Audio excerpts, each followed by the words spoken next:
हम मीनू झा प्रणाम करै छी सब मिथिलावासी के। आइ हम एकटा पराती गाबि रहल छी और उम्मीद करै छी जे अहाँ सबके नीक लागत। अगर नीक लागत तऽ हमर चैनल मैथिली गीतमाला के सब्सक्राइब कऽ देबै। धन्यवाद। विपत्ति में कियो ने सहाय, विपत्तिया विपत्ति में कियो ने सहाय, विपत्ति में कियो ने सहाय, विपत्तिया विपत्ति में कियो ने सहाय। पहिला विपत्तिया चान सूरज के, पहिला विपत्तिया चान सूरज के, गहन लगैते घट जाय, विपत्तिया विपत्ति में कियो ने सहाय, विपत्ति में कियो ने सहाय, विपत्तिया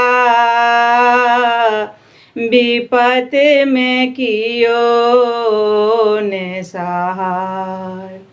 दोसर विपत्तिया राजा हरिश्चंद्र के, दोसर विपत्तिया राजा हरिश्चंद्र के, डोम के हाथ बिकाए,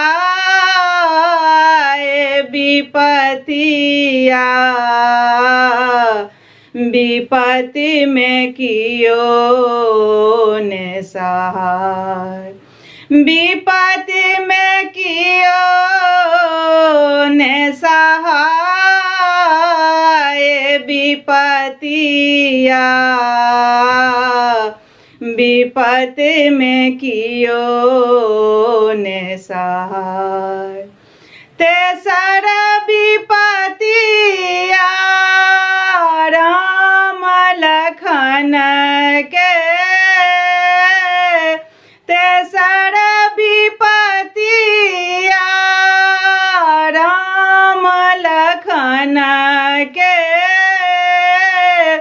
वन में सिया हर जाए,